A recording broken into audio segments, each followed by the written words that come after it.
The IMSA WeatherTech Championship is returning to Detroit this year, and for the first and only time this season, the GTP cars will be racing on a track they've never been to before. As this type of sports car racing gets back underway this weekend, there's still a lot to discuss beforehand. So, this is my race preview for the 2024 edition of the Chevrolet Detroit Grand Prix presented by Lear. As IMSA's main championship returns, Motor City will play host to the 5th round of this season. The last race in IMSA was the Motul Corse de Monterey at WeatherTech Raceway Laguna Seca, which was definitely an exciting race. If you missed out on the action in Monterey, I highly suggest you check out my race review, which I'll put a link to in the description. Victory at Laguna Seca was obtained by the number 6 Porsche Penske. This entry secured Penske's 100th win in sports car endurance racing, and Porsche's first at Laguna Seca since 1987. Porsche's win at Laguna Seca also meant that 4 different cars have taken overall victory in 2024 in GTP. And one of the questions I have coming into this 5th round is, will we see a 5th different car take victory? Now, for IMSA's return to Detroit, they are just bringing 2 classes, the GTP category and the GTD Pro category. The entry list for this race features 10 cars in GTP and 11 in GTD Pro, for a combined total of 21 cars for the Detroit Grand Prix in 2024. GTP sees no change in entries, including 2 factory Porsches, 2 customer Porsches, 2 Cadillacs, 2 Acuras, and 2 BMWs. The Lamborghini SC63 will be making its return to IMSA at Watkins Glen for the next round. It's also worth mentioning that Dutch racer Bent Fiscal will once again race the number 5 Mustang sampling Proton Porsche here at Detroit. He raced at Laguna Seca for the team with Jimmy Bruni in the number 5 car, and has once again been given the opportunity to race the Porsche here at Detroit. In GTD Pro, alongside the full season grid will be an additional 2 entries. One of those entries is from Vasser Sullivan Racing. The car will be badged as the number 15 Lexus. That entry is typically badged as the number 12 car that runs in GTD, but considering that class is not here, Vasser Sullivan Racing have brought over another entry, just like they did when the GTD class was at Long Beach. The drivers piloting the number 15 Lexus will be Frankie Montecalvo and Parker Thompson. The other additional entry will be a Ferrari 296 GT3 from Conquest Racing. This car typically competes in the GTD class badged as the number 34, but with the GTD field not here, Conquest Racing is temporarily making the jump up to the Pro category with their Ferrari badged as the number 35 car.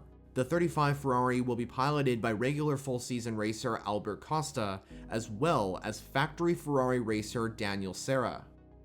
Now, it's imperative that I mention that IMSA's flagship category has never been to the Detroit street circuit beforehand, but more on the track itself later on, because in fact, IMSA has actually raced in the city of Detroit prior to 2024.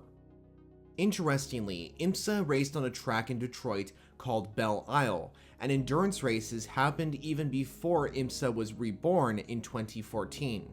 Back in 2007 and 2008, the American Le Mans Series came to Belle Isle for a race in Detroit. The 2007 race was very memorable because of a fierce battle between Romain Dumas in the number 7 Porsche Penske RS Spyder and Emanuele Pirro in the number 2 Audi Sport R10 TDI. When IMSA was re-established in 2014, the series came to Detroit for racing.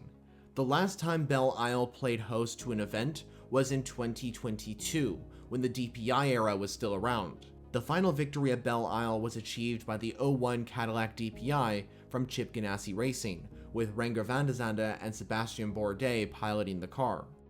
And since the new GTP era wasn't established until 2023 with the LMDH regulations being introduced, that meant that DPI cars were the last entries to win in IMSA's flagship category at Detroit. Now, I do want to point out that IMSA did come to the city of Detroit in 2023, but it wasn't with the WeatherTech Championship. Instead, the Michelin Pilot Challenge had a race here at the Detroit Street Circuit, the track in which the IMSA WeatherTech Sports Car Championship will be racing in 2024. Now, let's talk about the track that is home to round 5 of the 2024 season.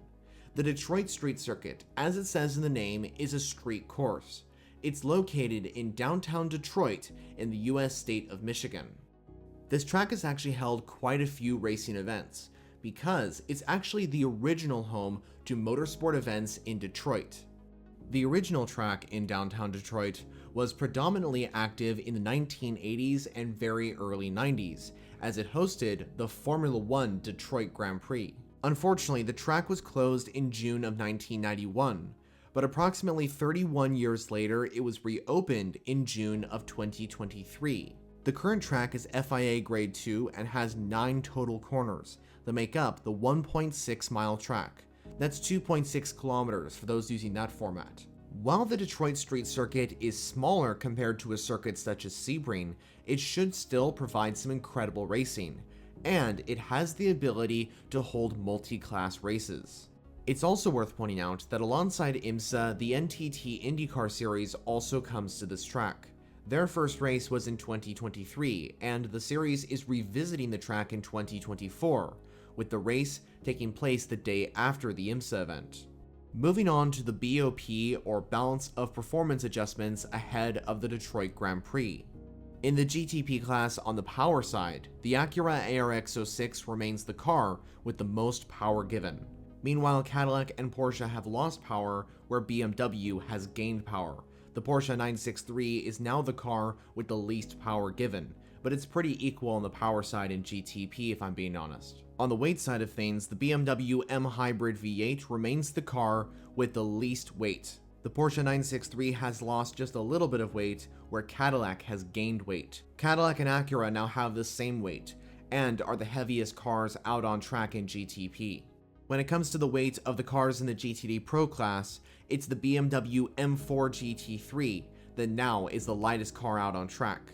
The Mercedes AMG GT3 remains the heaviest.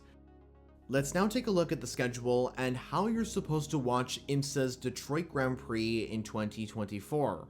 And just a quick reminder, only the WeatherTech Sports Car Championship will be coming to this event this year.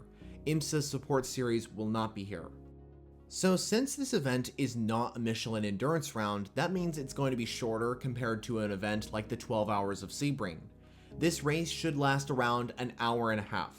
That's roughly around the same length of IMSA's Grand Prix of Long Beach, which took place earlier this year. Before the race is qualifying, taking place on Friday, May 31st. Qualifying will be separated into 2 different sessions, one for the Pro category and the other for the GTP category. The sessions will begin at 4:35 p.m. and go until 5:20 p.m. local time.